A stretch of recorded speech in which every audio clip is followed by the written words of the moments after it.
We are proceeding to regional reports. I have been asked the question, why are regional reports here rather than at the end of the agenda, which has been the practice of the last term? Because the practice of the last term was in violation of the policy manual. If you would like regional reports to be placed in a different location, you will have to amend the policy manual. Fully did. But here's where we're at on regional reports. You've also, or at least most of you, have submitted a regional report if you represent a region. I put 10 minutes on the agenda. It's certainly not against the rules to say you stand on your written report and welcome any questions, or if you want to highlight one or two things. And people have already caught on that one of my first experiences as a staff member reporting to a board was beginning to read a written report and being cut off and said, we've all read it. Let's get to the point. Let's talk about like how we help your state. What are the implications? What are the directions we want to go? So with that, exciting to learn about all the things going on in the states. We'll start with Region 1, Mr. Lucchini. We have my written report. I'm just going to touch on a couple of items. Number one, this was a miscommunication. I didn't realize I was supposed to do this. I thought Mr. Wimp was going to. So this is incomplete, and I anticipate adding some of the missing states later on. You have a lot of states in your region. We have one or two, yes, 12. So anyway, I think things are going pretty much as well as can be expected given in most of the states that I have contacted. So I'm just going to let people read the report. If you have any questions, go ahead and ask. Any comments or questions for Mr. Lucchini? Mr. Lucchini, I hear you had a lawsuit in New Mexico. What was that all about? Oh, you want to hear about that? Yeah. Gosh, I really don't like talking about that at all. I will try to not go into the weeds and get on to that 10 minutes. Short version is we needed a ballot access candidate, which is a statewide, race in order to maintain ballot access. Oh, wow. Okay, you really want me to be really loud then?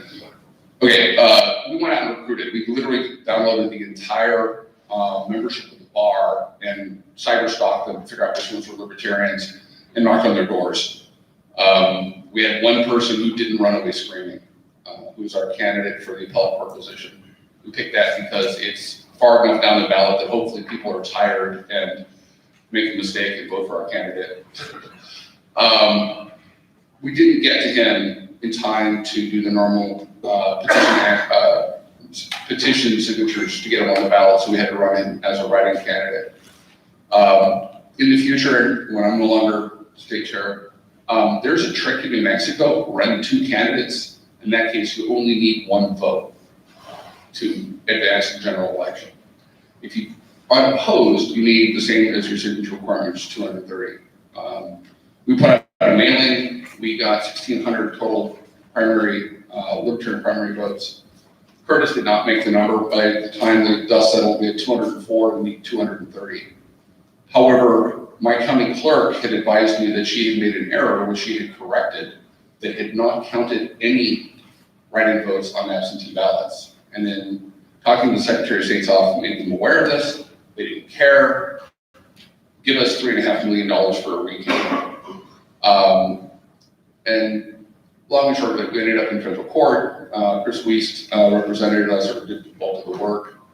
And we won big. The judge basically said that the Secretary of State's and county clerk's actions amounted to voter suppression. Unfortunately, he didn't use the word fraud, but I was really looking for that. And she volunteered on a Sunday to pay all of our legal costs, right? This is her effort to not have a meeting, court hearing on Monday, where we believe we would have gotten her in a perjury trap. But anyway, it's been settled. My understanding is Secretary of State is committed to paying the amount, which is close to $30,000 in fees, and our candidate's on the ballot. And we got a little bit of positive press off of it. We did a little bit of fundraising off it. We raised about $1,000 across the nation, actually. from pissed off libertarians. I think that's the only way to get them to open the wallet. It's getting very angry. So, yeah, this now makes the third lawsuit in a row that the Secretary of State has lost against libertarians in New Mexico. I don't know if she's learned a lesson or not.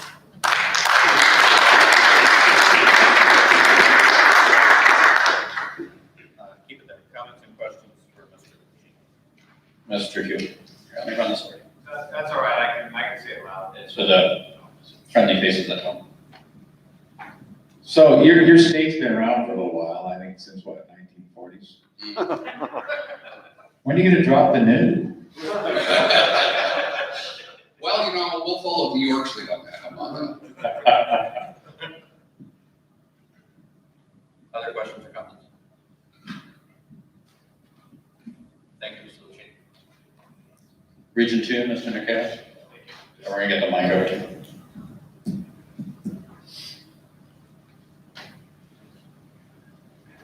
Right, thank you.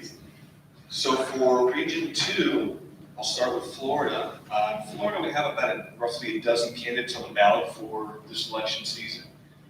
We're already fielding candidates for 2021, 2022. We're getting a lot of interest from folks that are coming out to the party and signing up to be candidates for future elections, and that's where we're focusing. We've got about 3 dozen or so incumbent candidates. Most of those elections are due next year. We do have, I believe, 4 or 5 partisan races in Florida. 2 of those are county council. We have Osceola County, Marcos Marrero, and then Andre Class in Orange County. These are fantastic candidates. They have a really good chance of winning these partisan elections. Marcos and Andre together have probably fundraised roughly $35,000, $40,000. So there's a lot of money in these races, and they could be a really big election, especially if Andre Class wins, since he's right in the I-4 corridor. It could definitely put a big scare in the other 2 parties. Let's see here, Joe Jorgensen's on our ballot, of course, and we've been working with the LNC Legal Counsel to clear up some state and federal election activity issues. We appreciate the help. We are working with our candidates to subsidize e-canvasser, hopefully promote e-canvasser across Florida with our candidates, and we're taking part in national. In Georgia, the Joe Jorgensen Caravan stopped in Atlanta, the LPGA funded an event with over 200 people, and actually needed an overflow venue to support that event, so that's fantastic. They did the Let Her Speak Caravan, executed with folks all across the state, and also Chase Oliver is running in a special election for John Lewis's U.S. House seat. 5 Democrats, Independent, and Libertarian are running in this opportunity election, so it's going to be a really exciting race. The election date for that is on September 29th, so it's coming up this month. They are also soliciting applications for paid executive directors, so that should be exciting.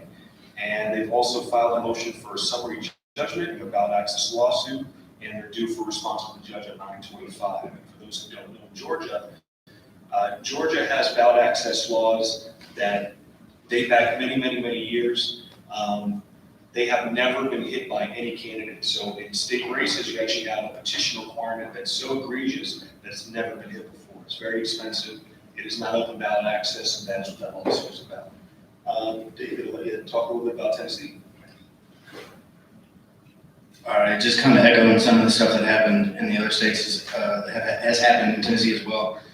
We got Joe and Spike on the ballot. Unfortunately, as an independent, because we're still not recognized as a Libertarian Party in Tennessee. We had 2 successful rallies for Joe there in Memphis and Nashville, around 400 people total between the 2 venues. Right now, now that that's off the menu, we've got them on the ballot. We are now focusing on our local races. We have a handful, probably 5 or 6. Running for their city councils, so we're focusing up on that coming up in November.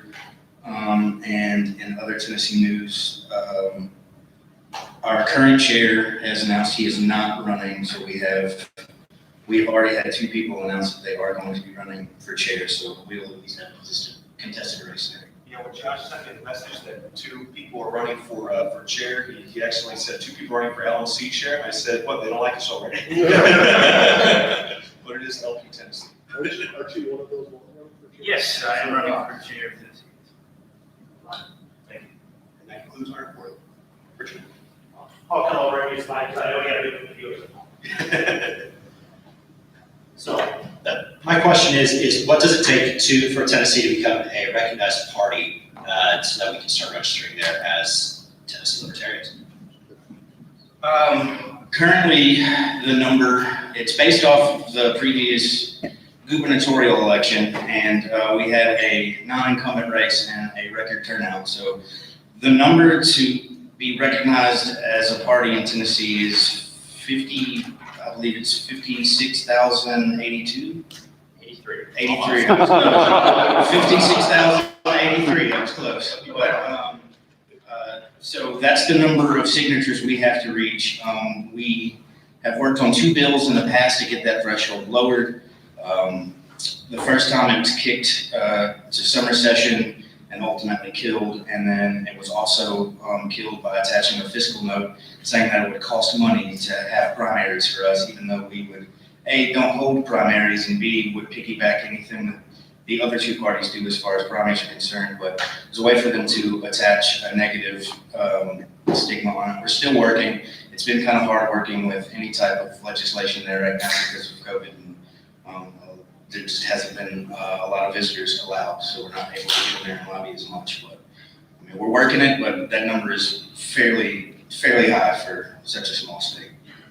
It's a small state, so as a follow-up, just out of curiosity, and I'm sorry, Tennessee, That's where my family's from, so I really want to see libertarians like actually listed as libertarians on the ballot. That'd be huge. Obviously, you guys probably are not pursuing that right now. There's a lot of stuff going on as far as the signature requirement. If you were to pursue that signature requirement to become a recognized party, is that something that would have to happen every gubernatorial election? So yeah, that it's only good whenever that number is achieved, and that's the issue we ran into. So our last try, the number was 33,800 and some change, and we got up to like 17,000 on our own. But we found out in the middle, I mean that's right at the middle. We found out that it was only going to be good for a couple months, because as soon as we were under the impression that it was good for 4 years once attained, but it's only good for the 4 years between the governor election. So that's where we ran into the issue here. Mr. Holman? I was just gonna note that actually there was a court case the Greens did, and that's actually, it does give you 2 tries now. Okay. It will, whenever we do it, we get 2 tries. We get 2 tries. It's governor and then president, or president and governor, and we're out. Okay. that's a court case computer. Tennessee's law is I know challenged. what you mean. I broke it. Right. You know what I mean? I'm just gonna note real quick, Tennessee's law is all jacked up because there's been a ton of court cases that are not reflected in the written law. So Right. just reading the written law makes it's a completely different scheme than what's actually real. And it's so Tennessee has a very difficult time because what's actually in effect is a whole bunch of court rulings, not the written law. Well, I will use you as a resource the next time we get into Goins' office. Maybe we could add another court. Other questions or comments? Thank you. Region 3, Mr. Nana and Mr. Hall.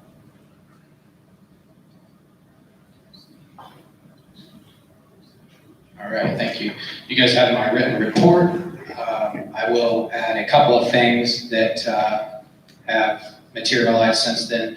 The Joe bus tour is going to be swinging out west to east this time, generally west to east. So the 26th of this month, they're going to be in Indianapolis. The 27th, they're going to be in Detroit, and then the big one, the Cleveland debate, the 29th. Obviously, they'll be in Cleveland.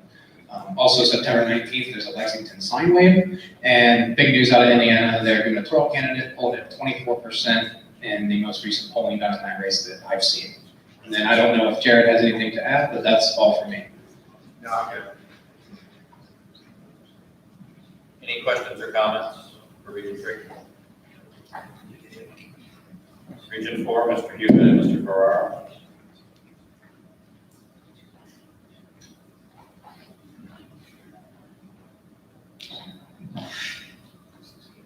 I don't like the fact that we moved up these reports.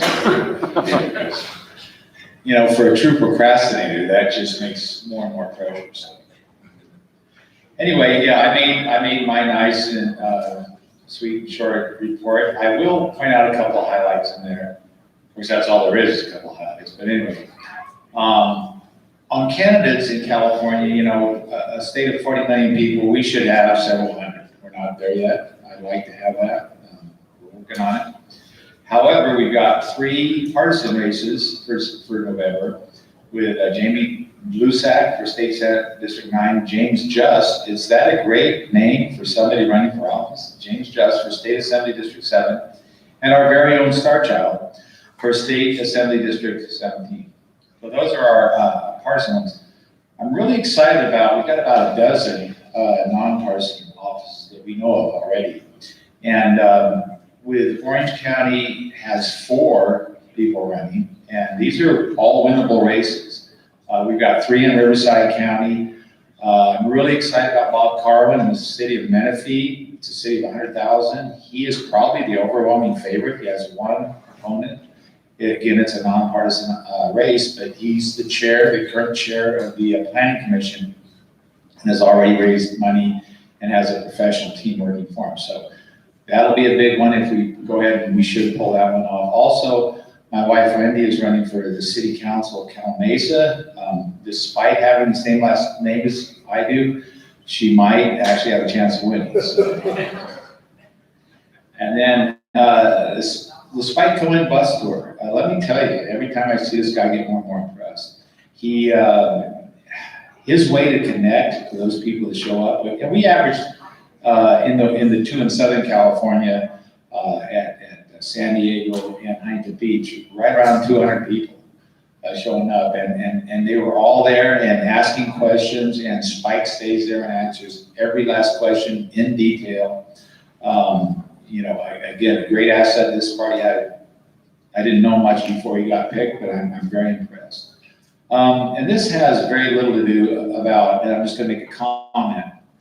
I looked up the official numbers on delegates that were in Orlando, I believe, and the secretary would have to tell me that at the most, how many delegates at one time did we have there at the most? Did we have 340 or was it 400? What, in person? In person. Counting alternates too. I don't know that. Anyway, it's over 300, and the point I want to say is this. When I talked to Sean Steele, who's you know, way up there in the California Republican Party, I was going to ask him something about his wife's, she's the chair of the Orange County Board of Supervisors, who would connect notes on opening up again. And he told me, I'm back in Charlotte right now. And I said, oh, what are you doing back there? He says, I am one of the delegates. I said, I thought you guys were going to have an all virtual. He says, no, we're going to have 6 delegates from each of the 50 states. So I did the math quickly. They had 300. For the first time, our convention was larger than theirs. So let's look at that, guys. We pulled it off. Anyway, I'll entertain any questions right now about anything going on in California. And if my colleague here, Tim, would like to add anything too, he knows what's going on there. So, anything about California? Mr. Hewitt, we'll do questions and comments. What color is the sky in Riverside County nowadays? Well, in San Francisco, it's really brilliant orange. It looks like Mars right now. There's Riverside County, depends on which way the wind's blowing that day, but we get some, well, let's just say it's as bad as the smog ever was in the 70s. So, yeah, a lot of fires there. I was going to make a comment, but I think it's in poor taste, but I'll make it anyway. We may only have one party in Oregon after these fires are done up there, so. Those of you who haven't seen the videos on Mr. Hewitt's phone, driving through the fires in Riverside County, I would really recommend seeing them because they're pretty hair-raising. Yeah, that's another cool thing, you know, when my family or people ask for a report or something, well, my fire chief calls me up and says, hey, supervisor, you want to go look at the fire? And so I go everywhere, and pretty soon I'm just driving through flames and stuff. It's really cool. Until we get burned, but I mean, it's awesome. Yeah, a week ago, our sky was all brown from the smoke Wish you guys in California would keep your smoke to yourself and not ship it across the state line. If we're gonna give you all our productive people moving away to Vegas to find lower taxes, stuff, you're gonna have to take everything with it, sorry. It's payback for leaving the region.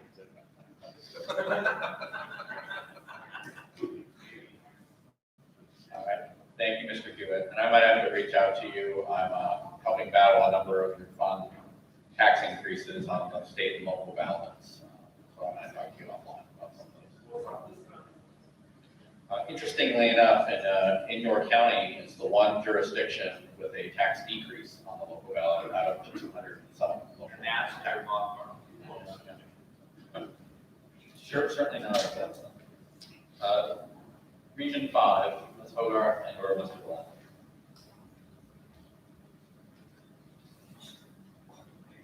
I don't have much to add to the written report. We have several ballot access challenge areas in Virginia, Pennsylvania, and they've managed to do it, so that's very exciting. And actually, a big help was the Jorgensen campaign making their first trip through that area where there were a lot of ballot access issues. I will say that either the largest or second largest, it's debatable. Jorgensen event from that first tour was in North Carolina, where we single-handedly made the payroll for the distillery that hosted us. So we had over 300 people, and it was fantastic. Joe tells me that in DC, the Jorgensen-Cohen ticket will be first on the ballot, so that's kind of fun. I haven't really looked at North Carolina's. I think it's randomized per voter. David, did you have anything to add? Yeah, just one thing. West Virginia joined a law, did an amicus brief on a lawsuit that does the same thing, randomizes, because it's usually the gubernatorial winning party that gets prioritized on every ballot. That was adjudicated successfully, and we're looking at getting that relief this election. So,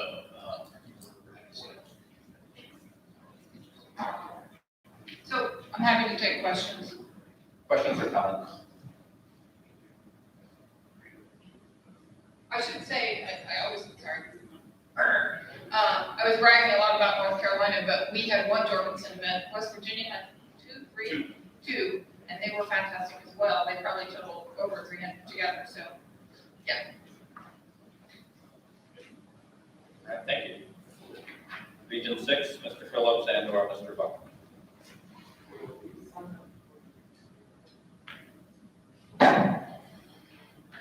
I'm probably the only one that procrastinates as much as Jeff, and you should have gotten my report in your email this morning. So hopefully you read it. I will take questions. I do have a couple highlights. Obviously we knew about the Illinois lawsuit and we got all our candidates on the ballot.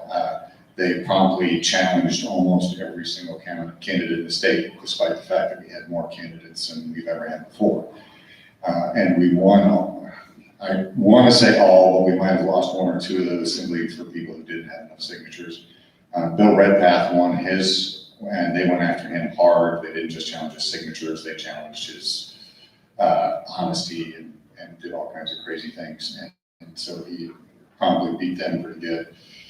Other than that, the usual games, I know Laura is quite familiar with Nebraska's having a little issue with some ballot exclusion on their public access television channel. Matt could probably tell you a little bit more about what's going on in Wisconsin, but mostly they're prepping for 2021. If you've got any questions. On a personal note, what's worked well for me, I've started a campaign in central Illinois that's just anything outside of Chicago is a wasted vote. And so Chicago's going to decide it for Biden, so you might as well vote for somebody else that might have a chance to make a difference in state politics. That seems to be going pretty well.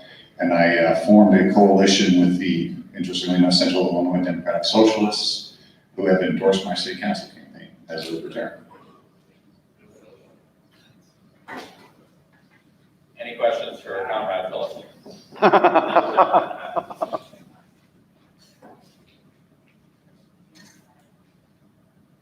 Thank you. Region 7, Ms. Bill, you and or Ms. Adams. Okay, so just a couple points to supplement my written report. For Alabama, one of the things I failed to include in there was that they lost their challenge that had been ongoing related to accessing the voter registrar roles. Those are given to Republicans and Democrats, but only for no cost, but at a cost of $36,000 for the Libertarian Party. So they've been fighting that for a while, and they lost. However, I believe it was, well, yesterday was when I saw that they had appealed. So the Alabama affiliate has appealed that decision.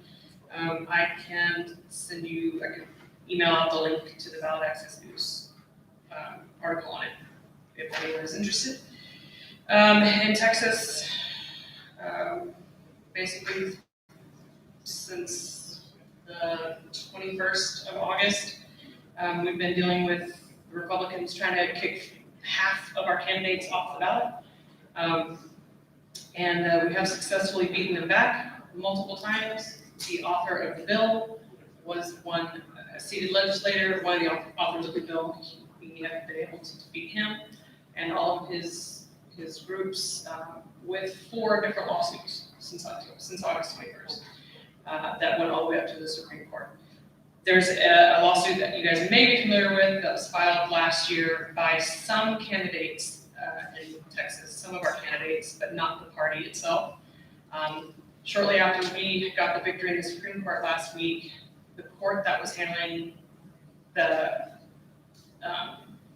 appeal in that case, which was specifically related to the filing fees, basically removed a stay on the injunction that we got back in December on the filing fees. So now filing fees, there's an injunction on them, so it's all kind of retroactive. And in the meantime, yesterday, the Greens, who had 3 candidates kicked off 4 days before the Republicans sued us, are now trying to get their 3 back on in light of this new ruling, which creates a wrinkle for us as of this morning.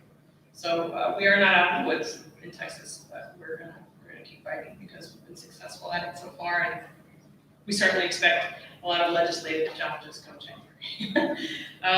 In good news, Joe's Rally, you guys have mentioned that, the bus tour, there were 2 stops in Texas. Between those 2 stops in Texas, we now have about 800 new records to add to our database of attendees and people who bought the tickets for that.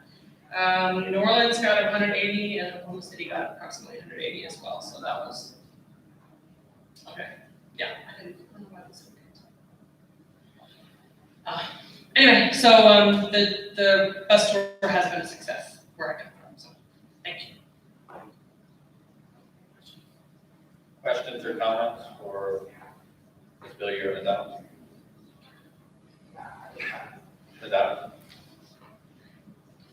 Yeah, I just have a couple of things to add. Whitney's been a little bit tied up with this lawsuit, so there's been some things that I've been feeling that I kind of want to add. In Arkansas, we've got Whitney Harrington Jr. in a 2-way race against Tom Cotton, doing incredibly well, fundraising through the roof, polling really well. So throw some support there, or even just, send him a DM, let them know to keep going. It's amazing. Apollo? There's also 2 Arkansas races that are Republicans against, just 1 Democrat. Yes. I'm sorry, Libertarians, 1 Republican. Against 1 Republican. So our races in Arkansas are shaping up to be pretty solid. In Oklahoma, we've got Todd Hagopian running only against a Republican, no Democrat in that race for corporation commissioner, and actually running a real campaign, ads, billboards, campaign team, fundraising, the whole 9 yards. So we anticipate that both of those races will go really, really well. Hopefully we're not wrong. Questions or comments?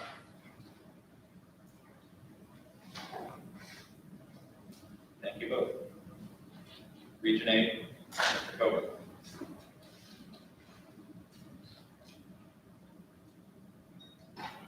All right.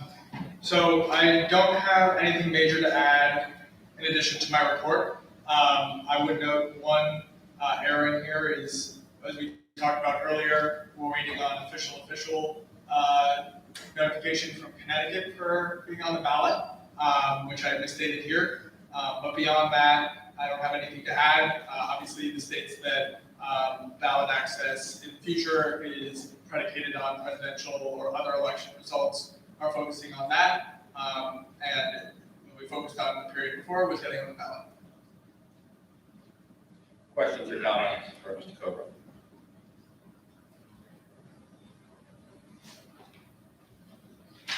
Thank you. Mr. Molnar, region that's on here, you did address it already in your vice chair report. Do you want to speak any further?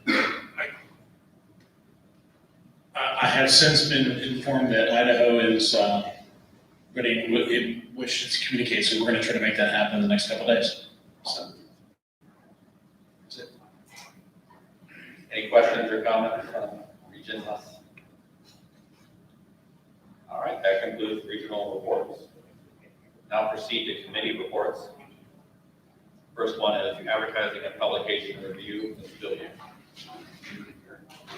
It's up to her. I think she wants to do that. So, the PRC committee, That's it. If you came up here, the people at home will be able to see you. I have 2 sentences. The advertising, publication, and review committee consists of David Sexton, Stephen Nikala, myself, Amy Billy, Karen Harlow, and Richard Longstreth. We don't have meetings because we communicate almost every single day, but our communications are confidential, so I have nothing else to report. Any questions or comments for Ms. Billy? All right.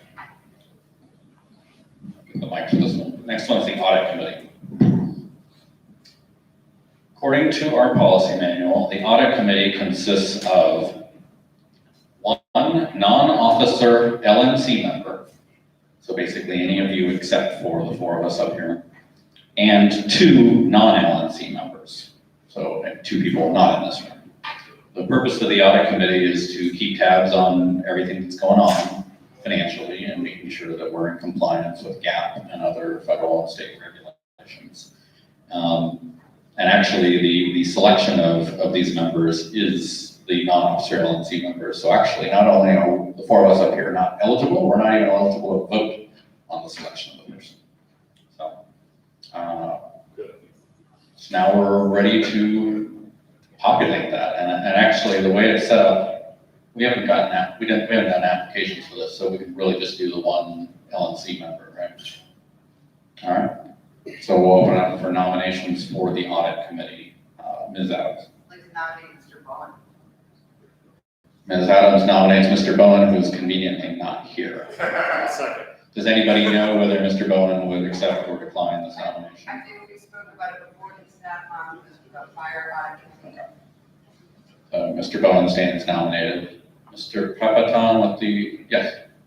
I have also nominated Mr. Okay, good to know. Other nominations?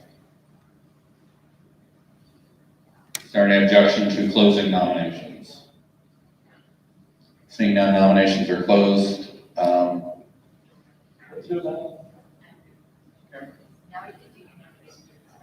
Is there any objection to the nomination or the naming of Mr. Bowen to the audit committee? Seeing none, congratulations, Mr. Bowen. It's no key thing with this meeting, get a job. Don't go backward.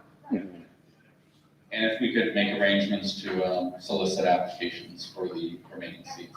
All right. Next item up is the awards committee, which again, according to our policy manual, consists of the following. 5 members, including up to 2 non-LNC members.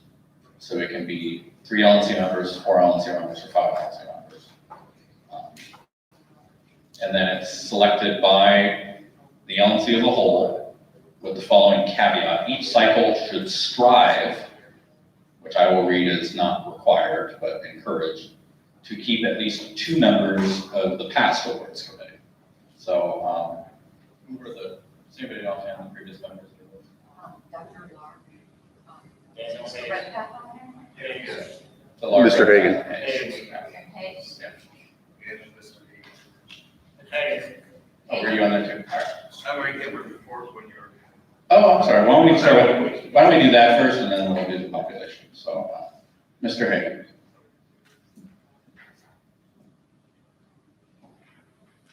As a report for the outgoing awards committee, we're planned on doing the presentation at the convention after the LNC elections.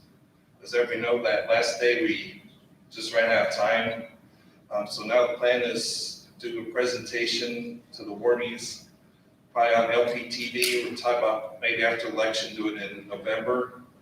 And previously, we had already announced the inductees to the Hall of Liberty was Carl Hess and Governor Harry Johnson.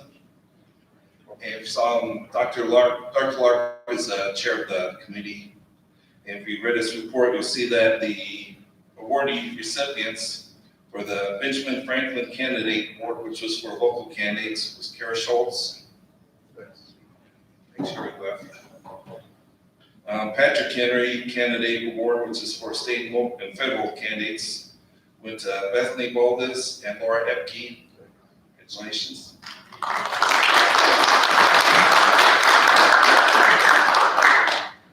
Samuel Adams Activist Award went to Evan McMahon and Eric Starr.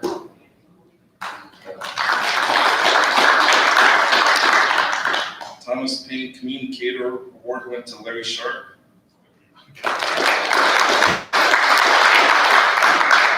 And Thomas Jefferson Leadership Award went to Ken Holman and Emily Salvin. And we also have a live article coming out too in the LP News and possibly the website. Yes. All of them. Questions or comments?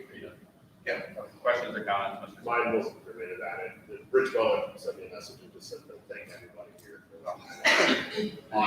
Accepting?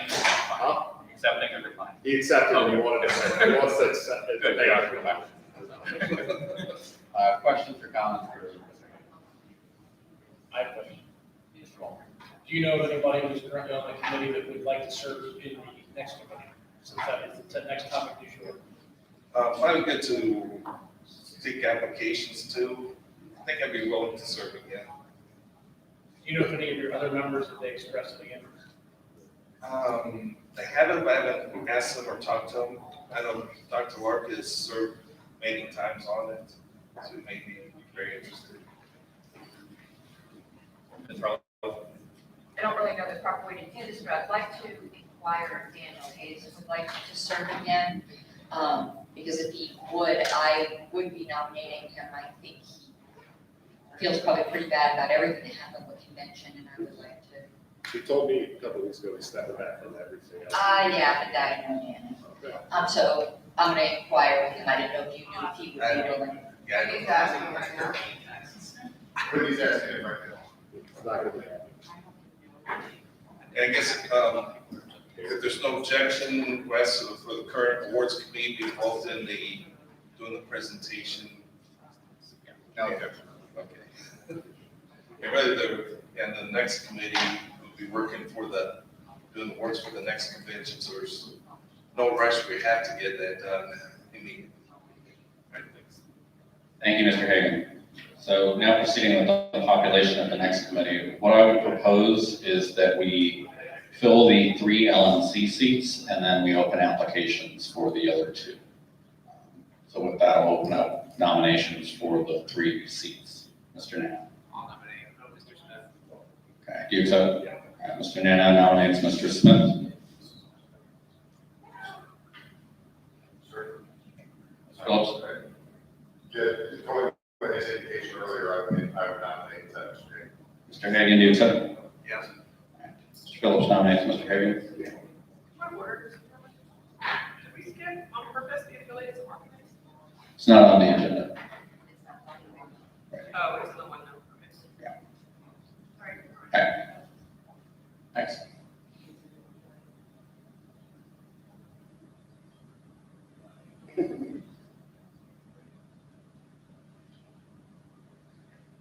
Nominations for the awards committee. All right, Ms. Epke. Yes. Okay, Ms. Epke nominates Mr. Hall. Mr. Hall, do you accept? Yes. Okay. Anyone else? There's a motion to close nominations. Is there a second? Seconded by Mr. Hewitt. Is there objection to closing nominations? Nominations stand closed. There are 3 spots and 3 nominees. Is there objection to taking those 3 as the members of the awards committee? Seeing none, congratulations.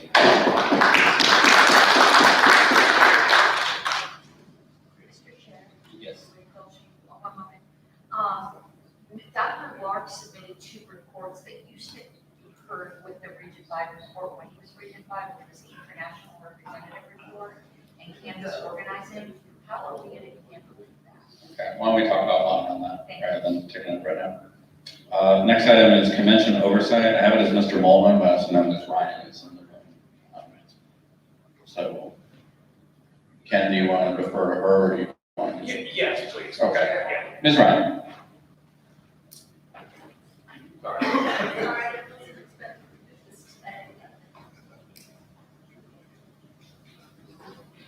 Do you need to project from there to here? Pardon? Do you need to project to the screen? No, I think everyone received the committee's report. And then they will receive a report directly from me as the chairman. There are some things that I would like to clarify. I had served on the committee in 2016, 2014, 2016, 2018, and 2020. Because of problems of a personal nature, I had to discontinue my seat for the 2018 convention. But I came back and served on that committee. And there are a couple of things that I want to say to add to the report. I want to thank Tara for her indispensable help for our premier events. Her help, along with Aaron Adams, made those events shine, especially with the short notice of the venue. I want to thank our former chairman, Nicholas Sarwar, for the work they're working hard to ensure the online portion of the convention, especially for the election of our presidential and vice presidential candidates. His insistence on preparing for a virtual event made this sitting of the convention go much smoother than it otherwise would have, and also a steadfast stand that we could and should negotiate a better contract made it much more favorable, the contract that we had. When the LNC changed direction and decided not to have the in-person portion of the convention, Nick Sarwar withheld his vote long enough for Robert Krause, Aaron Adams, and myself to ask the LNC to wait until we had a chance to renew the contract, review the contract, and we asked for the moon. And because of Aaron Adams and myself and Robert Krause, we were able to get the moon. Our net profits from the convention activities was over $53,000. Our fundraising was $26,000. That's in the report. And total party fundraising, not counting the convention, was $58,000. And those numbers were done by Alicia, and she does a fantastic job. If you have any questions, you can ask me or her. I do want to go over a case of the how everything happened, because our report really doesn't say what happened and how I ended up to be chairman. The truth of the matter is, Mr. Hayes was asked to plan an online version of the convention when the pandemic first happened, and he refused to do so.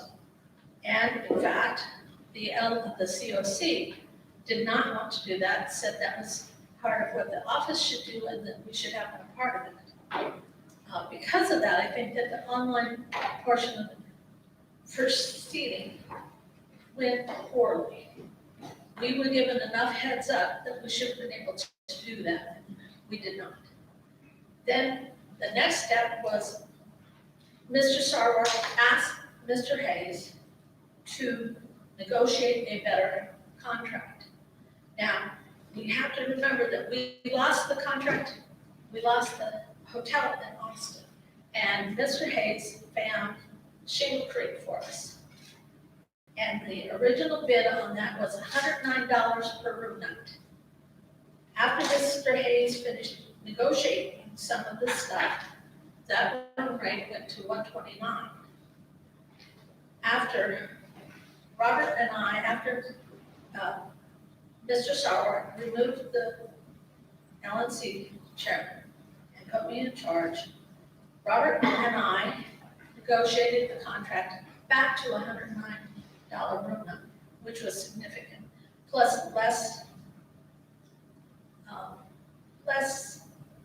expense, liability to our party. Then we lost Shingle Creek, and the committee worked very hard to get that Shingle Creek back. To get our convention from Shingle Creek to the Rosen Center. There was another negotiation that LNC had decided that they wanted to pull the plug, but again, as I said, we negotiated with the Rosen Center people and got a room rate of $89. So that was substantial on our part, as well as other perks. We did lose some fundraising. The report seems to indicate that we lost the fundraising after the online portion of the event was promised. But the truth of the matter is we lost a lot of support when the coronavirus came up. And if you look back, we lost a lot of our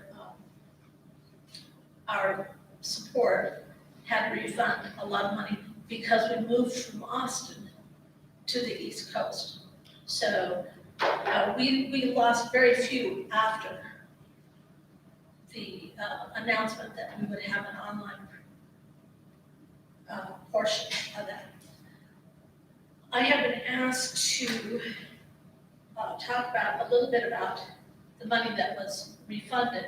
There were a lot of people that left their money in. Those people attended online, a lot of them attended online. And if we do an online portion, I would encourage the LNC to consider a convenience fee. It is not free to provide this.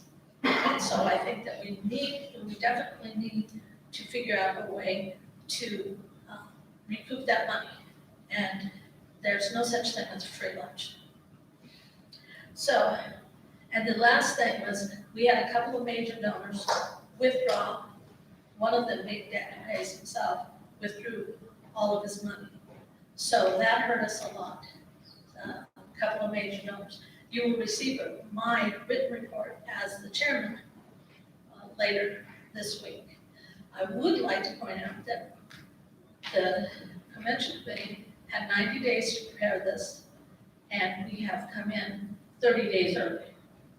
So I will take questions. Questions or comments? Mr. Nikhil. Could you the profits from convention fundraising? Could you go down that list one more time for me? Okay, it should be in the written report that you have already gotten, but let me see if I can find it on my list here. The convention itself brought in $53,000 over what it expended. So it's net profit. That's net profit.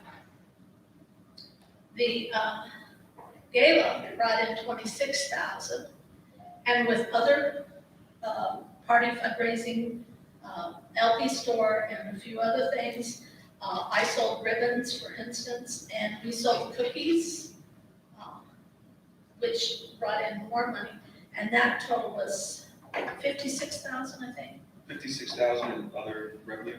Yes. Okay. And So our net was about 130. And a lot of that is revenue we wouldn't have had we not had the in-person event and we would have had to return more money. So I think that it was a wise decision. We had no reported COVID cases that could be traced back to our convention. And most of the people thought that the convention was the protections were good and not extreme. One other thing is on our post-convention survey that wasn't mentioned in this is that a lot of people are still analog and they would like a pocket schedule so that they can find things on the fly. So I would encourage us to at least provide that for our members. Thank you. Anyone else? I know Eric Ross is a member at large, but I know this has been said many times before. I want to express my thanks. There has been no convention committee that has ever been asked to prepare 3 conventions. And the fact that you did, and the fact that it was a success, not only in its existence, but also the fact that there was no traceable corona outbreak and the protections were put in place, I want to say thank you for all of your hard work and everybody that was involved. I would like to thank the committee because they really, everybody had a job and everybody did it. And that's what made this committee work.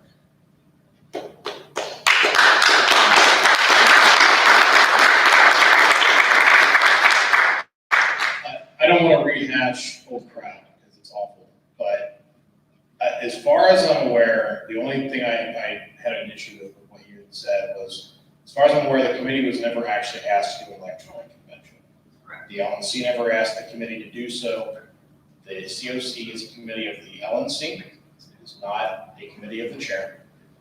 I don't remember the chair even asking the committee on any meeting that we came to.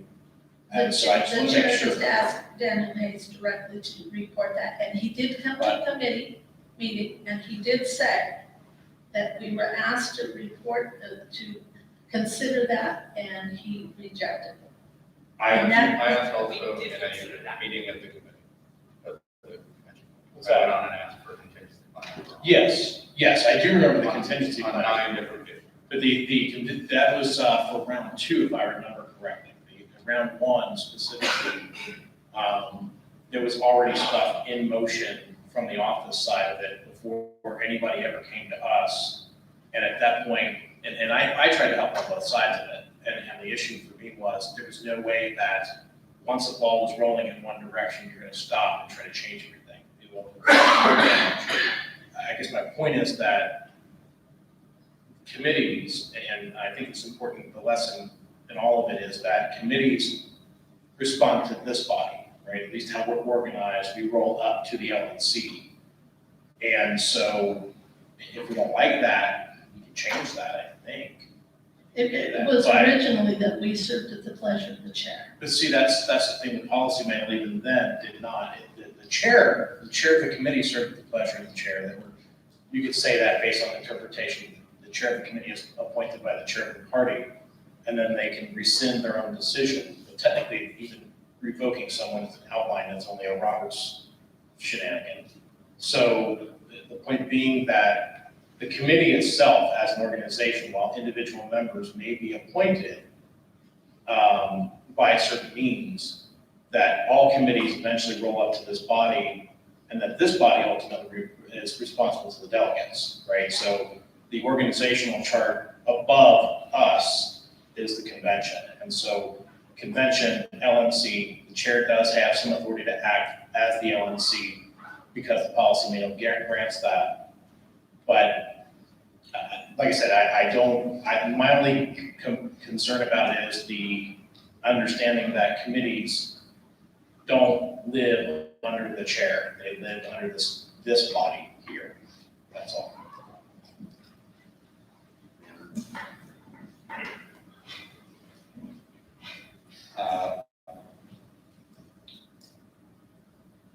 I've raised this before, that I think our bylaws and our policy manual give telltale too many people that are in charge of this project.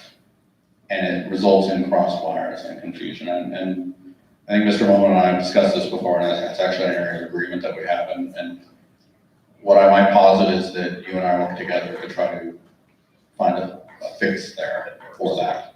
Because I don't like seeing rival committee reports, which is what we're all getting right now. And, from two factions of the committee and inability to work together and staff and committee not working together and all of that. So, I'd like to avoid that in the future. And I don't want to lose sight of the fact that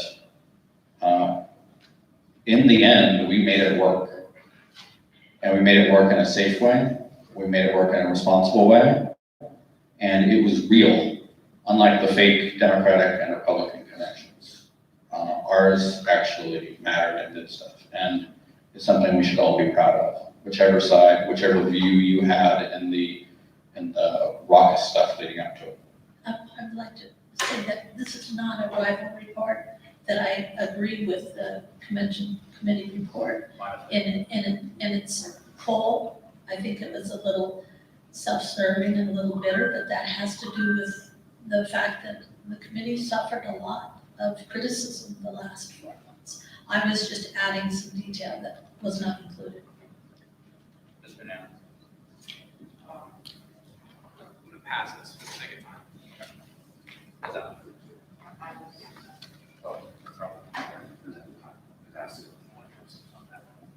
Thank you, and is this, now gone? Test. Yeah, there we go. Okay, I'm gonna word this carefully. I think the committee did a fantastic job, yourself included. I'm very grateful for all the work that was done. And I'm not gonna follow that by a but, because you know what they say after a but, that everything you said before doesn't mean anything, and I do sincerely mean that. The one thing I do want to say though, I do think Mr. Hayes was given a little bit of a short shrift, and I'm not happy with that, but I'll just sing his praises rather than expecting anyone else to do it. I thought Daniel Hayes did a fantastic job and deserves credit along with the rest of the committee. And I will just respectfully disagree with some of the characterizations that were made of Mr. Hayes. I only reported facts, and he is praised throughout the report, if you read the report. He did a fantastic job. Is that? So as a member of the COC, who I think had a very good working relationship with our chair, I also disagree with many of the statements that were made. I believe that facts, as they were told to one, do not necessarily equate to facts. And I'm going to push back that there were factions within the committee. This committee, just like any other committee, is going to have disagreements and did. But at the end of the day, we were one unit and we were not several factions. That is a mischaracterization. I think that it's sad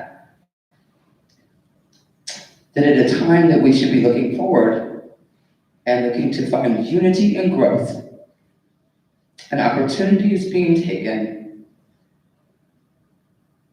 to really besmirch someone instead of just focusing on progress and moving forward. I would remind you to look at the last part of that convention report and see what it does to make SAR work.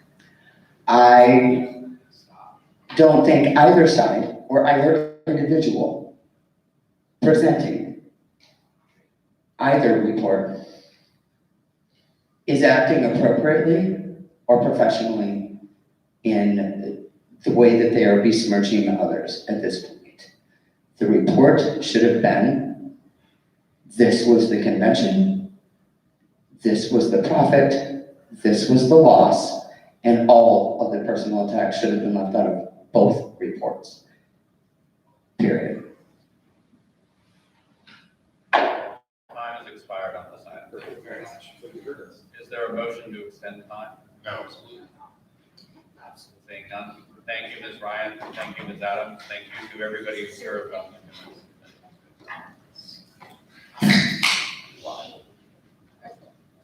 Next item is employment policy and compensation, Mr. Longstreth.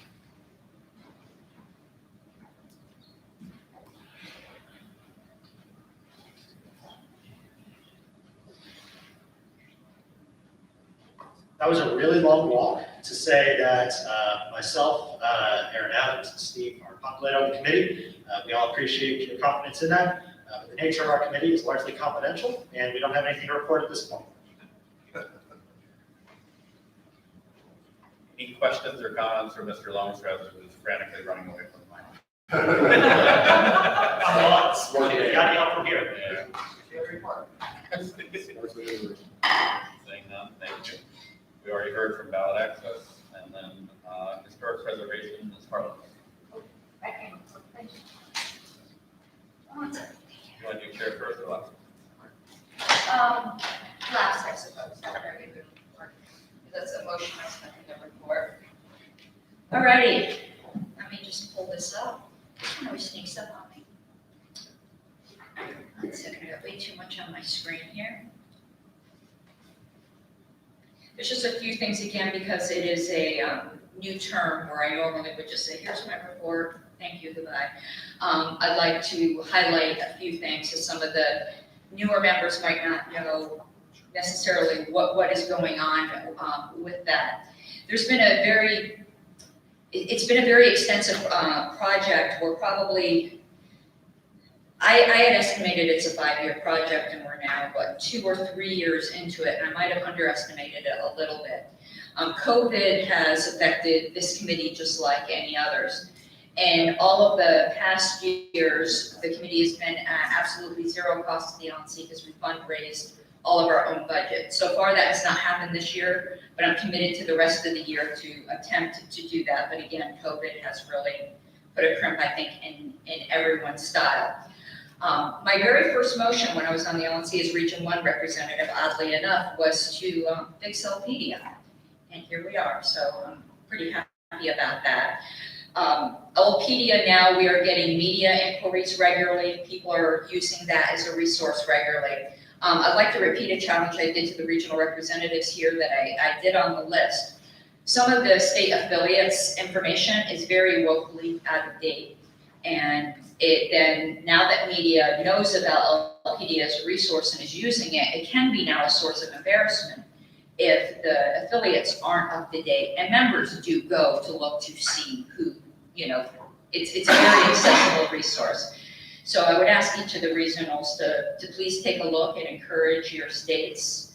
This is a wiki, which means the committee doesn't fill out all the information. We just administer it. It's a community source project. Though some states are doing fantastic, such as California, New York, and Colorado. This finally just came up here so I can look and see if there's anything else that I needed to add. But it's going well. I need volunteers. If you come across volunteers that can't seem to be plugged in anywhere else, they either, they have weird hours. LPD is perfect because you can do it at home and you can do it in your underwear and you can do it at 3 o'clock in the morning. And there's not that many volunteer efforts that you can do to do that. And anyone who's even remotely interested in wikis or in history, they do find it very, very fulfilling. So please send them my way. I could put 100 people to work tomorrow. There's literally been thousands of hours already put into this. I'm just scanning through here to see if there's anything else that I needed to add. Yeah, right now there's 4,473 articles on there. I think when we took it over, there was 100 and something, and 28 gigabytes of spam, which was fun. Yep, I think that's about it. It's shaping up. It's very much technical issues that, unless somebody has any questions, I don't want to bore you with some of the back end things. But we have more records scanned now than people to actually put it in. I have hard drives and hard drives of records that need volunteers to actually put it up in a coherent manner. So I desperately, desperately need volunteers. All of our minutes are linked here. Our email list, just like the LNC list, is public. All of our meetings are public. We strive to be completely transparent. And now that it is a new term, the historical committee does need to be reconstituted, and the LNC involvement with setting up the historical committee is that the LNC appoints the chair, and then the chair solicits applications to appoint the rest of the committee. I have chaired this committee the past 2 terms. The records are in my backyard, which makes it a logical choice. Literally. Not literally, well, ask my husband, some of it literally is in my basement, but the storage facility is in Parker, which is right up the road. So I am seeking another term as chair and would be grateful if I received that appointment from the LNC. The committee that we have right now is fantastic. Some of the people we have, we couldn't pay for. That the technical knowledge that they have, and each of those committee members do wish to serve again, and if I am reappointed as chair, I would then reappoint them we have 2 vacancies, and I would be seeking applications for those 2 vacancies. So, yeah, that's it for the report, and the request that I have is we do need to appoint a chair, and I would ask that I be considered for that position, and I will answer any questions. Questions or comments? Mr. Longstreth and Mr. Hagan. So I'm just gonna be loud. Is the committee trying to make a motion right now to appoint the next chair? It's on the, well, yes, I suppose so. And I'll just make it, since I didn't do on behalf of the committee, and the committee actually would like me to serve again as chair. So, I would move that the LNC reappoints, myself as chair of the Historical Preservation Committee. I'll rule that out of order. We've got to go through the Roberts process. Oh, we do? Okay, well, thank you. I don't, It was worth a try. it was worth a try. Your report, you mentioned something about having additional remote backups. I was just curious, how big of a drive or how big are the files that we have? We're very paranoid.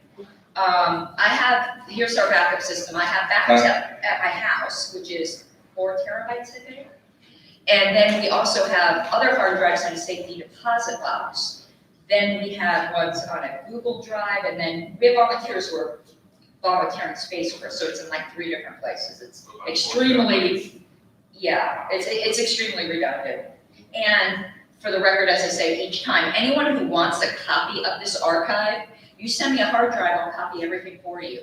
We want this to get promulgated out in the wild, kind of like the way the New Testament was spread, so that it can't be in any one person's hands and be lost. So any party member, anyone here who wants these records, send me a hard drive, I'll copy it for you. 4 terabytes. 4 terabytes. How indexed are these? So say somebody wanted this document from 1975 and this document from 1983 and, you know, the annual stuff between these years. Are we in a position where like one of the members of the committee can go, you know, knows what box to go to and where and fulfill those requests easily, or is that still kind of a goal we're working towards? 80-20. It depends on what kind of records you're talking about. When we got the records, I like to give the example. This is literally how I got it. Like one of the boxes said Sam's desk, and somebody literally took a desk and just went into a box. But there were some really interesting like drawings of Bob Marble horns on them that was in that desk. So some of the records were very, very organized, others weren't. So in prioritizing the records, I'm interested in everything. There could have been, you know, a used t-shirt from David Nolan on there, and I would have been very thrilled with it, but we figured most members would not be that interested. So I prioritized organizing things of more general interest, such as all the LP news, all the Liberty Pledge, newsletters and things like that. So those sorts of things I can get my hands on immediately. But if you're looking for more obscure reports, that's the 20% that's not done yet, that's not organized yet.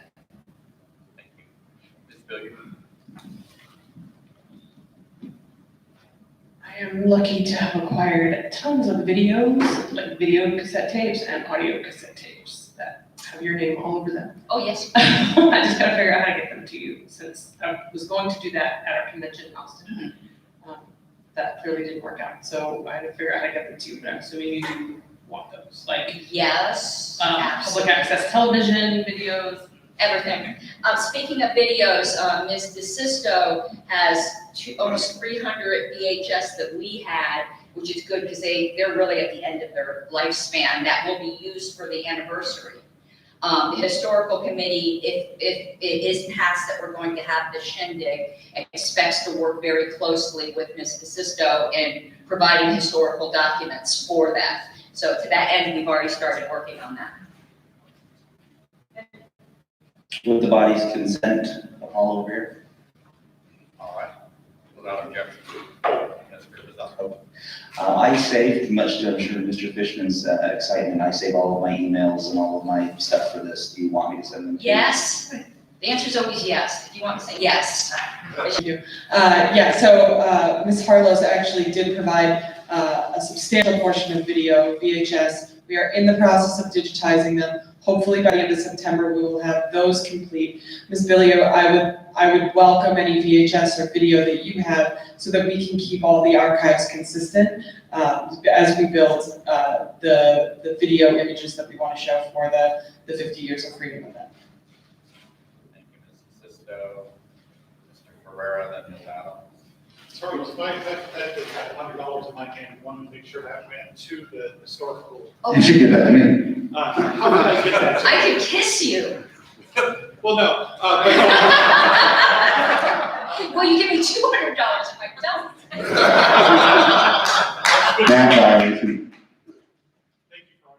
Thank you.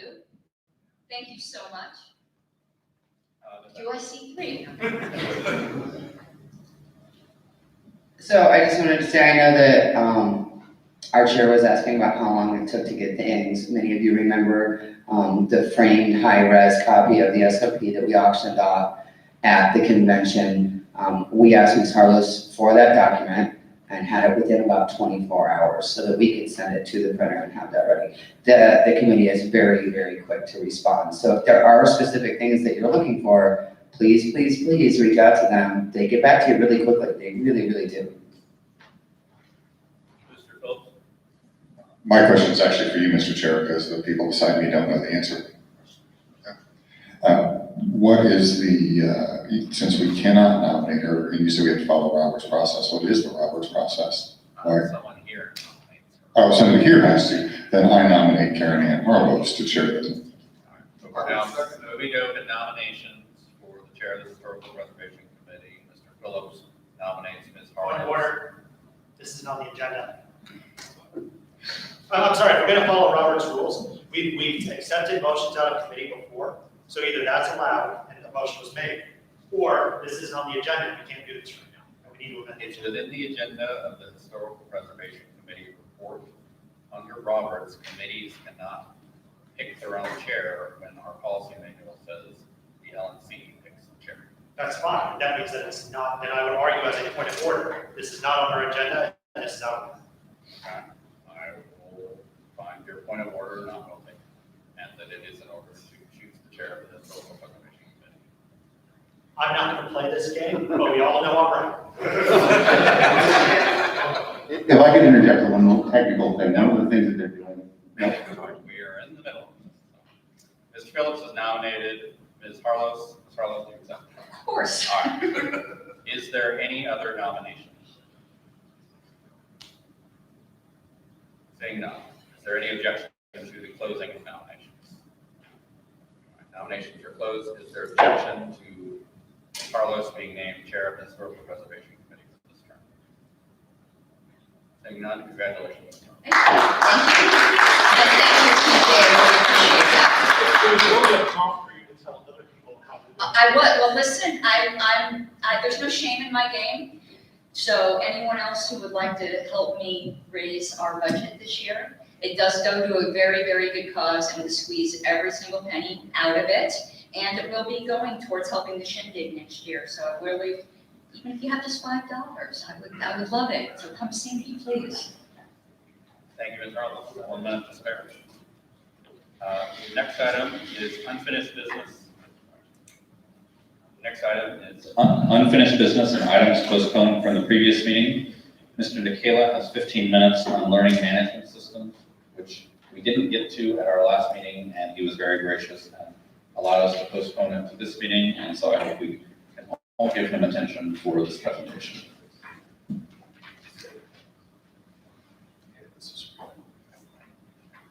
All right, thank you everybody for indulging me. I want to talk briefly about the idea of an LMS or learning management system and how we could possibly use that in the party. When you go to a Starbucks in Seattle or Miami or out of the country, you're going to have a consistent experience every time. Why? How? Corporations, hospitals, different organizations use learning management systems to create a consistent learning and onboarding experience for their people. And that's something that's been an endemic problem in the Libertarian Party, not just at the national level, but at the state level as well. And I think one way we can tackle this issue is by actually adopting a learning management system to help our onboarding process. I know that Dan had mentioned the Blackboard, or our version of Blackboard, teaching, things like that. I think it's a great step in the right direction. But the party desperately needs standards of operation, policy manuals, things like that for different functions of the party.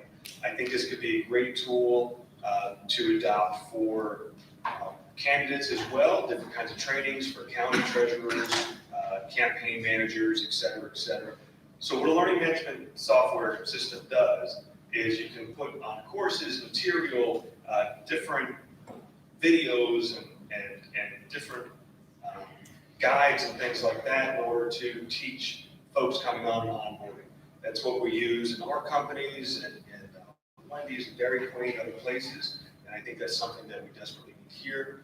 I know we spoke on the Affiliate Support Committee last term about doing something like that. I know Dan, you guys were working on something at one point, but it looks like that's no longer in the, we're no longer doing that, right? We're not, IT's no longer working on Google for LMS. So we have put up the LearnPress site, which is WordPress technology, consistent with CRM and our other platforms.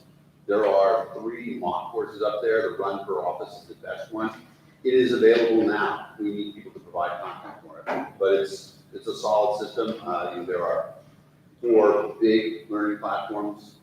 Blackboard is one we're familiar with, but LearnPress is growing in popularity.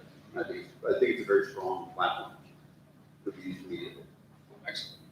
So there's an option, but I know we were talking about it previously. It looks like something was rolling. Candidate Support Committee was also working on similar learning management software. If we can bundle it all together, do something with it. I know that the committees and things are up in the air right now, so I don't know how I want to approach it, but I want to bring that into the body. And the chair, the LNC, to consider if this is something worth our time, which I think it is, to work on rolling out in some way. It could be a service to the affiliates as well. Because I'll tell you right now, the Libertarian Party of Florida actually created a startup guide for county affiliates, and we shared it with Georgia. And Georgia called up their affiliate support person and said, hey, you know that guide we're working on? Yeah, just scrap it, we're gonna use Florida's and just make it our own. And we actually took our guide and started from North Carolina. So it's been this process of sharing and refining with the different affiliates and creating guides and different things to help jumpstart our affiliates and get us in the same level. We've got 50 state affiliates, all trying to do the same thing in different ways. If we can standardize processes, how to file FEC reports, how to start a county affiliate, how to make sure, there's so many different levels and different layers to it, but having a centralized program to bring all that into, that's something really important that we need as an organization, especially as we grow. And the largest problem is that when you have different folks in an organization, you have turnover every election. And so when you get somebody new, because last person got voted out, or they moved to a different state, or they got killed in a freak hot air balloon accident, then you want to have somebody or some way to onboard them as effectively as possible. So I think this could be a huge way to have a service to the affiliates. Just want to put it out there, how we approach that to the body and perhaps the chair. I just wanted to bring it out there. I think this is something that we're in desperate need of, and we'd love to see the party throw some resources at it. Any questions? Questions or comments? Mr. Mullins? I just want to say I support this 100%. If there's one thing that I have seen state parties not do so well. It is institutional knowledge sharing. They're in doing things with the CRM project and also in my advice everyone actually talking to various states. You learn these little tricks and little things that each state is doing. It's like, man, that's a really good idea. Like, everybody should be doing that. And if we aggregate that data together and then turn it into a training module and teach people how to do things better, some of the issues we're having with the CRM are no different, right? It is the same sort of thing where some training, we have videos, but they're hidden away in some back corner somewhere, not on a training system. So having it where we go take CRM user 101 and learn how to get in would be huge. And I think and I know we talked about this last term, or other people did, and I know some other committees were very excited about the idea as well. So I do think it's a worthwhile investment. I think it's something that we need somebody to own it. And I am calling not in. So I'd be happy to work on it as much as my technical abilities would allow. I can try to help you with the tech side, but I can't manage. I'm overwhelmed already. But yeah, I'd love to see it happen very much.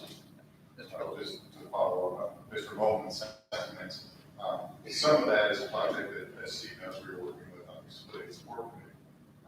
Knowing that we may be facing some structural changes in committees, if that committee is repopulated, then I would suggest that that committee takes ownership of it and continues on the process, because we've already collected a significant amount of data for it.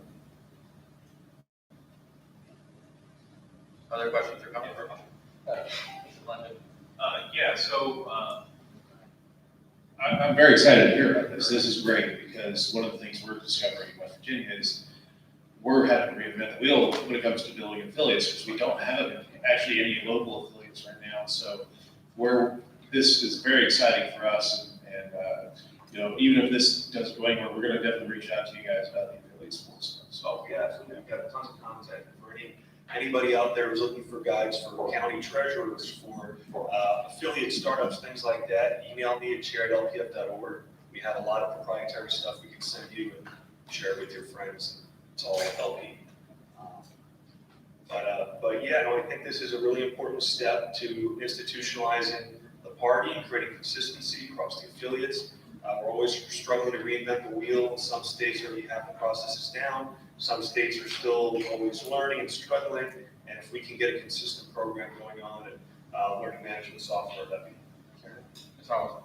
If you have any manuals of the life, you know what I want. Absolutely. Mr. Hewitt? Stephen, so you did corporate role, right? You're a manager over franchise. Right, yeah, we're franchisees for Wendy's Dairy Queen. Wendy's, right, and stuff like that, yeah. So you've seen this type of system put in place and seen those underperforming franchises actually benefit from it? Yeah, and without any, when you have a new store, we actually opened a new store in North Carolina, and we spend weeks training, preparing a crew, making sure people do the videos. We have a system, a learning management system that's proprietary with our own trainings and guides. You want to put somebody on the grill and you want consistency, you put them on the grill, you put them on videos, you go through the quiz, you put them out there, you train them. And that way you go to any one of my stores, you're going to see consistency. You're going to see things done the same cookie cutter way. And that's how all major food brands do it. That's why you can have a store in Timbuktu and Key West, Florida, and have that consistency. And the stores that encourage training always outperform the stores that don't use any kind of training that's inconsistent. And so it works for not only startups, like we're starting county affiliate or whatever, but also for turnover in existing structures. Correct. So you have somebody new, you put them on a training regimen, and you get them up to speed so that you have, I think, 150% turnover in the fast food and QSR industry. So we need these systems in order to train new people constantly, and managers and all the, So we as a company want to work a little bit more like the private corporate system than like government. Is that? Exactly. That's that. I like it.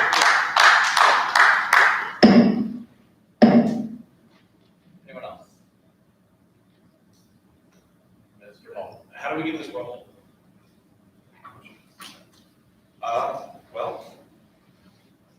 certainly work within the framework of how we're reestablishing the LNC, the committees. I could speak with Joe about that. You know, okay. That's one that's gonna be across a lot of different things in the party, so it's not gonna really be like an IT committee. Okay, fine. Give it to the IS. Yes, please. That's my point though, is that it's so cross so many things, it may need to be its own thing, its own initiative. Absolutely. Any other questions, comments, concerns? Thank you, Mr. McMillan. Thank you, guys. Next item is scheduling of future meetings. Mr. Longstreth.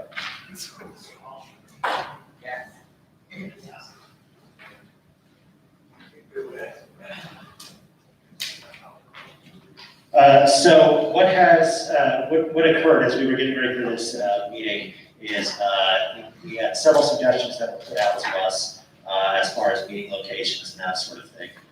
In front of all of your seats coming back from our long break, you should have had something put in front of your desk that kind of outlines what we were outlined to, based on Joe's talking to staff, calling donor data, all that good stuff. I'm going to be honest that I had some issues with this looking at it. I believe that most of those issues have been resolved. The question is we can either do one meeting at a time, but that means that every time we meet, we've got to decide when and where our next meeting is and all that stuff. Or we can go ahead and plan out our next 2 years as far as meetings and just know where they're going to be, giving staff lots of time to find the best hotel deals and all that good stuff, as well as create some excitement for donors and that sort of thing. So with that in mind, I think I'd like to have discussion potentially on this before I make a motion, but I do have a motion prepared if that's the route that we go. So, Why don't you discuss what your motion would be? want me to move it basically? Without making, like, talk through your. Okay, so what my motion is going to be is basically to accept most of the recommendations. So that would have Region 4 in December 2020, Region 8 in March of 2021, Region 3 in June 2021, Region 1 for the 50th celebration in September of 2021, Region 2 in December of 2021, Region 7 in March or April of 2022, and then Region 1 again for the National Convention in 2022.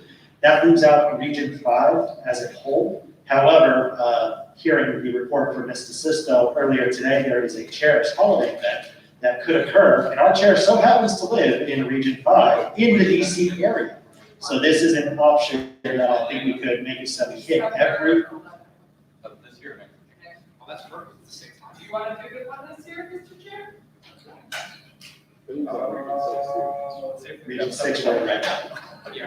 I was just foreshadowing 2021. So that essentially is going to be the motion that I propose. What this accomplishes is it allows us to hit every single region this 2-year term, which is something that I don't think any LNC term has ever done, to my knowledge. I could be wrong on that. And some of these places we've not visited since it looks like the oldest date on here is 1993, so it is long overdue. So with that, before I make a motion, I'll go ahead and pass the mic to anybody who wants to talk. Let's get questions or comments on what people think about this. Mr. Nana. So this is a super good idea. I have not talked about this with Mr. Longstreth, but I've had this exact same idea with other people. I think that it would set a wonderful precedent if we rolled through all the regions and, passed on the information to the next LNC that this is a great idea. Let's make sure that we go to all these different places. We're always going to be in a certain place for the convention, so that knocks out one region. And then, we can cater our other stuff around these other events we want to have. But I'm going to have a hard time voting against this schedule. This is really solid. Mr. Valente. Yeah, the only thing I would suggest on this one is to set a date for the December one. And the reason why I'm going to make the point of set the date is September 30th, the PPP funds run out. Airlines are going to lay off a ton of people and those prices are gonna start going back up. So if we get the date certain, then we can book early and get a good rate on this. So that's the only suggestion I make for this motion. So what I would propose is we would dispense with this motion, and if it were passed, the very next order of business would be to pick the date, right? So that's next, like a specific date in December. Ms. Marlowe. Actually, it's just a point of information. Is this agenda item also going to encompass setting when our monthly meetings are going to be? Because I thought it was, but then when I saw what was being proposed, It wasn't. My recollection is we picked a recurring day of the month, although I don't remember. But we have, that's a good point. Why don't we do this first? Yes. And then we'll do that. Actually, if I could recommend one amendment, would be December of 2021. I would actually restore it to DC metropolitan area because we were all elected in Orlando, which is Region 2, and then we could actually have all 8 regions covered. I don't know if that would be something that you're open to thinking about. We weren't all working only hours. In Orlando? Yeah. Oh, that's true, because the regional reps, my apologies. Ms. Evans. So one amendment that I would make is I have 2 amendments to propose. December, if we could bump that date to the 12th. I think I'd like to see the December date, December 2020 in Riverside or in California, maybe shoot for the 12th of December. The only other change I would propose is June 2021. I would move that we change the location to Columbus, Ohio instead of Detroit or Chicago. I'm not gonna oppose that. The only thing I will say is that we might consider getting love to a state, not Ohio. I know we haven't had a meeting in Ohio specifically for LNC, but we had a convention there in 2014. And the platform committee also went to Columbus. So I'm not gonna say no to Columbus. I'm assuming Mr. Longstreth is furiously writing a motion. Mr. Hagan, then Mr. Hall.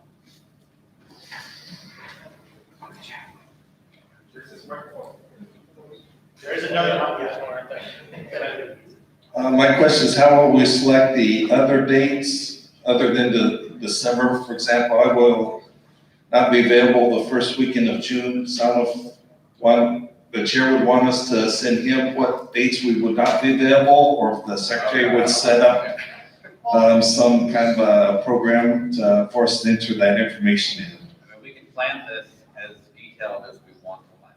So let's see how far we can get before people are like, we plan far enough. So. I just wanted to say, while I agree with what Richard's put in, because I think it's a really good idea, maybe we should, instead of specifically saying, for instance, on the June 2021, saying it's going to be in Detroit, this is where my head was with it. Why don't we say, yes, we're going to do these, give staff a couple of weeks to get some bids back, because, for instance, we're talking about Columbus, right down the road, Cincinnati, which also has an international airport that has a ton of direct flights, because the main thing is direct flights, right, guys? Everybody agree, right? Everybody loves 6 layovers. So my point is that perhaps, other than the upcoming immediate, right, the December one, if we just say this is the region, the area we want it, let the staff come back with some bids maybe. Because it could be that there's, somebody said something about Detroit's really expensive or something, I thought I saw on the list or something. But I don't know why. It seems like it must be fees or something, but the point being that maybe we can get some competitive bids, that's all. All right, Mr. Longstreth. I'd like to make a motion. What is your motion? I'll go on. did you write it? Thank you for the second. Here, I don't want this there. I want it. Here, you can look at me. Oh, great, fantastic. All right, so. So I am going to move that we set our December 2020 meeting for December 12th in Riverside, California. And that our March 2021 meeting is in Region 8 with a preference in Boston or New York, depending on what staff can discover for us. That our June 2021 meeting occurs in Ohio, whether that be Cleveland or Columbus. Let staff kind of fill that out and figure out where to go from there. That our September 21 meeting would be in Denver to celebrate our 50th anniversary. That our December 2021 meeting would be in Atlanta or somewhere else in Region 2, depending on the best deal that staff can find. That our March 2022 location would be in Region 7, again, letting staff find the best opportunity in Region 7. And that we continue, and we really don't have a say over this, but that our 8th meeting would occur in Sparks, Nevada during the convention. Mr. Longstreth has made that motion. Mr. Bowman has seconded it. Is there objection? You want to say something? I just want to point out that he called it the March meeting and the March meeting, and it actually is March/April. Can you give us a little flexibility? I just want to make sure. If we want to be more flexible, I call it March specific. I would be open to amending if we want to do it that way. Yeah, my thought of proposing it that way was every third month, basically, so 3, 6, 9, 12, keep it simple, but I'm open to amending. What may happen then is we just may not be able to find dates in March that we're going to ask to change it to April, but we can do that later. All right, any objection? Are you objecting? It's kind of, maybe, if my. If it's yes or no. Okay, yes, I'm gonna object. All right, Mr. Nana objects. All right, I hate to do this. State your objection. My objection is, I don't know whether or not the actual 50th anniversary is the month you said, because I didn't catch what month you said. Is the actual 50th anniversary of the party the month that you stated for dinner? Like What was the question? It's actually December, well then, whatever. I think the year We would celebration. like to amend to have our meeting in December in Colorado. It's an outside event in December in Colorado. Let that sink in. You know, I like celebrating the actual anniversary. You withdraw your objection. I absolutely withdraw. All right. Is there objection? Are you objecting? All right, Mr. Smith objects. State your. The December 12th day, I can't make it, so. For the next meeting. Can we put it as December blank and we'll deal with that? Can it be the 5th or the next? I would like to. The 5th would be fine. So for the purpose of getting this first motion passed, if it is agreeable with everybody in this room, because there's no such thing as a friendly amendment, I would propose that maybe I meant to say December 2020, and then we as a group can discuss the specific date. Without objection, that amendment is adopted. All right. Is there objection to Mr. Longstreth's motion? Without objection. The next order, go on our own. The next order of business then is picking the date of December. Somebody have a motion? Mr. Longstreth moved December 12th. I think that's where we started, and people want to do amendments. So. I move that we get a noodle poll up tonight. Is there objection to sending out a doodle poll to finalize the date of December? No problem. Without objection.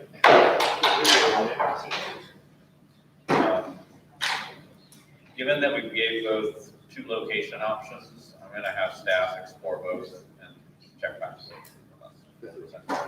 And then we'll pick Riverside. Mr. Chair, I believe the motion is that Riverside specific. Okay. Except Riverside, oh, okay. All right, that's what it is. My office. And all right. Ms. Roberts. Would now be appropriate. Let me make sure that, all right, is there anything else other than our regular recurring meeting? Just a quick point of information about the Riverside prices. Mr. Kraus reports that we have bids from the Orange County Airport already at $139. Orange County is not as Riverside County. Yes, it's near Riverside. That is the point of information. Okay, thank you for that. Yeah. All right. What do you got? That's the end of our agenda. We adjourn. And that would be all over there. Ms. Roberts. Did you have one in mind? Did not make a motion? I don't remember what it was. Sundays. I thought it was the second Sunday of every month. That's what you said, but I, Okay. well, that's what I'm gonna move and we'll see what everyone. Good. So, I would make a motion that our regular monthly meeting, excluding the ones that we're meeting in person, would be the second Sunday of the month at 9 PM Eastern. Second. Seconded by Ms. Epke. Is there objection? Are you Yes, objecting? you're gonna lose me every single monthly meeting because I work at 10 PM Sunday nights. So if you could push it back 1 hour earlier, I'm probably fine. Are you moving to amend? What's that? Yes. Yes, I would move to amend, it'd be 8 PM Eastern time on this Mr. Knapp second. moves to amend to be 8 PM Eastern time. Is there a second? Seconded by Mr. Smith. Is there objection? Without objection. Back to the main motion, which is to set the regular meeting exclusive of the in-person meetings for the second Sunday of each month at 8 PM Eastern. Is there anyone else wishing to speak on this? Mr. Nicola. Which? Second Sunday. Second Sunday. Which one is that? First. I make a move to amend to the first Sunday of the month. Mr. Nicola moves to change it to the first Sunday of the month. Would you like to speak to your amendment? Same time? I have, same time, I have, weekly calls with my, first Sunday is read around, second Sunday is, we do chairs, third Sundays are ECB, fourth Sunday is for officers. So I can have my vice chair cover each of them. That'd be better for me. And, if it's no big deal, anybody else, I'll second. Is there a second? Is there objection to Mr. Nicola's amendment? There's no objection. Back to the main motion, which is to set the regular meeting exclusive of the in-person ones for the first Sunday of each month at 8 PM Eastern. Is there anyone else wishing to speak on this? Is there any objection to the motion being adopted? Without objection. All right, we'll try to do that, Mr. Phillips. All right, now, I would move to adjourn until, until 9 o'clock tomorrow morning. Mr. Phillips is going to adjourn until 9 AM tomorrow morning. Is there a second, seconded by Mr. Longstreth? Is there objection? You can't object. You can't object. If I could be recognized for point. What I would like to propose is that after I bang this gavel, everyone wait for a moment to hear information about tonight's events before you run out the door. And also, we're doing photos at a certain time, we're going to hear information about that. Don't immediately run off when I have the gavel. Any objection? Without objection, we stand adjourned until 9 AM tomorrow. Matt Kowalski will be here at 5 o'clock to take pictures of the LNC Where? here, in this room. Yes, Tara? And then you want to say anything? All right. Yeah, and he will take headshots for everybody who would like one. We have contracted a professional photographer for this. I'm going to end the live stream. And what time is the group picture? The group picture, the photographer will arrive at 5 o'clock. He has the lights. I can't give you a specific time, but between 5 and 5:15, I would think. Let's say 5:15. 5:15, group picture. 5:15, group picture here. If you are not here at 5:15, we will have to draw you in using your high school yearbook photo.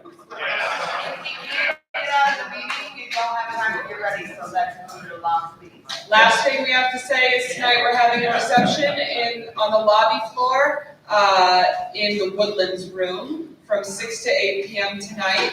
Heavy hors d'oeuvres, cocktails, all LNC and alternates are welcome to attend for free. Anyone not a member of the committee themselves, it's $75 an individual to attend, and we'd love to have you with us. And you know me, I throw a good party.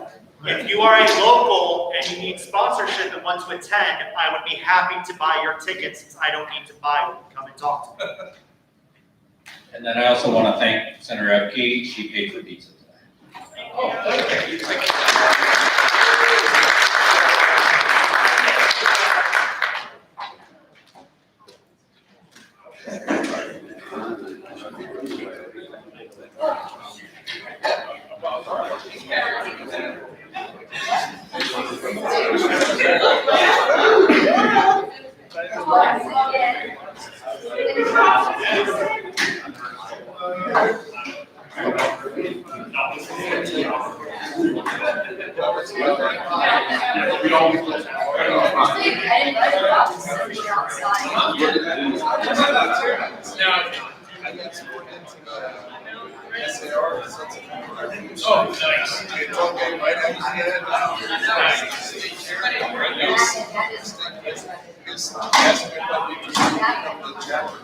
Next year. You know, these are just so big. So.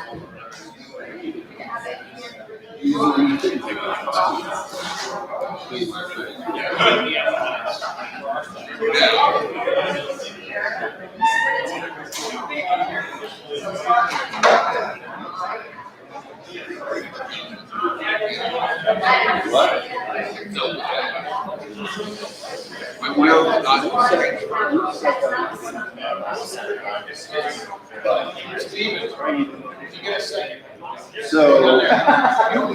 just made a recording.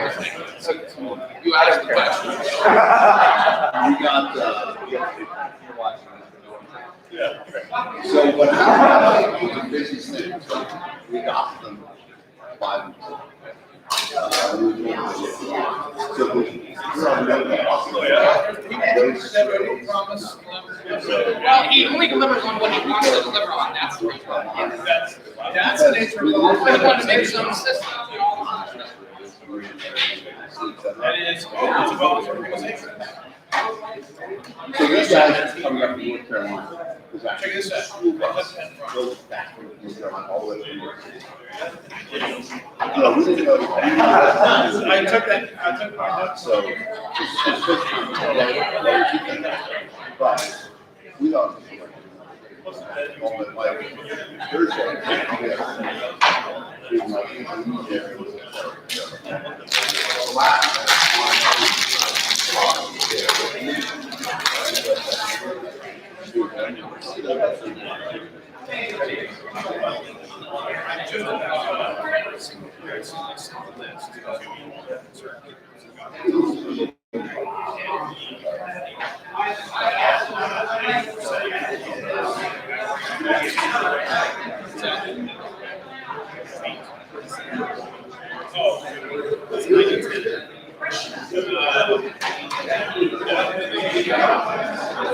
It is basically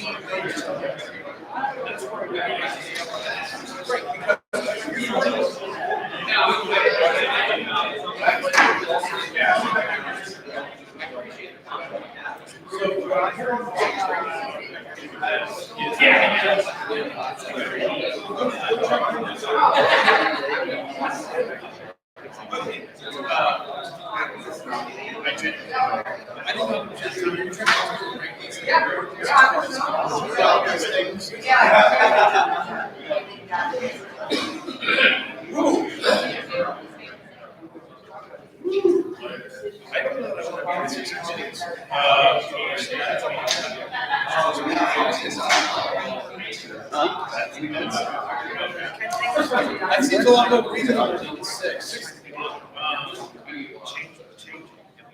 Yeah, and I provide that. I think it's.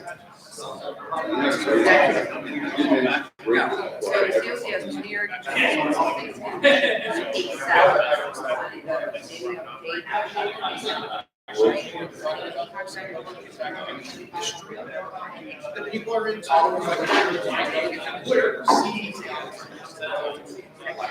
my job title. So this is consultant. That's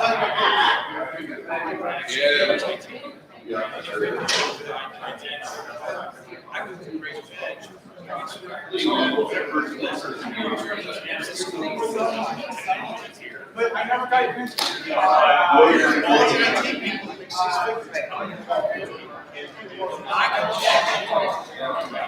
I